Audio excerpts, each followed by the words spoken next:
Just hours ago, Washington watched a swearing in for our country's new ambassador at large for international religious freedom, a rabbi by the name of David Saperstein. The rabbi did not come without controversy, with nearly 36 senators voting against him getting this job. Questions were raised about his criticism of pro-life advocates and his very public complaints about the Supreme Court ruling in the Hobby Lobby case, which ironically is a case that grants religious freedom to business owners. Tony Perkins is president of the Family Research Council. All right, Tony, are you happy, though, at least to have someone in this position? It's an important role, and it's been unfilled. Yes, there's been a vacancy sign held on that office for 3 years, so it's hard to say this is a priority for the administration.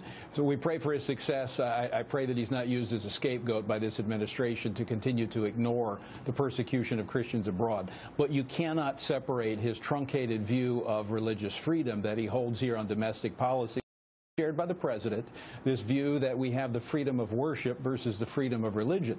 That has a direct effect upon the persecution of Christians abroad. If we don't make it a priority here to protect religious freedom, the ability to live and believe according to your faith, we're sending a message to tyrants abroad that you can continue to target people of the cross.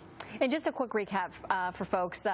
Obviously, the Hobby Lobby decision out of the Supreme Court held that religious business owners with convictions about specific forms of birth control they view as causing abortions, the Supreme Court ruled essentially, based on their religious convictions, they couldn't be forced to underwrite the cost of those particular forms of birth control. In the wake of that, just a couple of weeks after the decision, I want to play a little bit of what Rabbi Saperstein had to say on a radio show about his view of that decision. Well, the real problem is the Hobby Lobby case. By giving religious exemptions to a broad category of employers, millions of employers in this country, and allowing them to make religious claims, to discriminate on the basis of religion, this is deeply, deeply troubling. There's no end to the claims that can be made.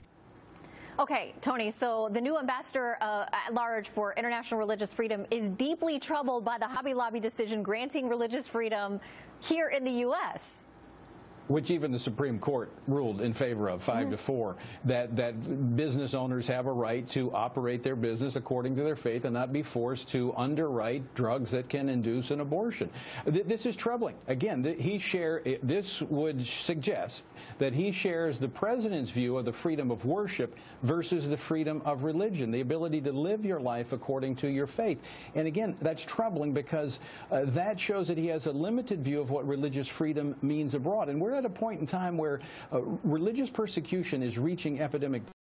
60% of the country, the world rather, according to a recent report from a Catholic organization, is seeing this rise in religious persecution, and it's becoming catastrophic where it comes to Christians. Christians are being targeted. There's no question about that, and I'm hopeful that the rabbi will not share the same the views of the president when it comes to speaking out on behalf of Christians. This president, I know what he said, but his actions show that he is deferential to Islam and dismissive of Christianity, and I hope the ambassador will not do the same. Well, a lot of people are saying this is a positive thing in that at a time of rising anti-Semitism across the globe, that we have for the first time appointed a rabbi to this position. Do you think it'll be helpful in the conversations abroad? I know that he was meeting in Iraq just this week. I mean, a big, meaty first assignment for him as this ambassador. Do you think the fact that his faith background and the fact that he is Jewish may be very helpful?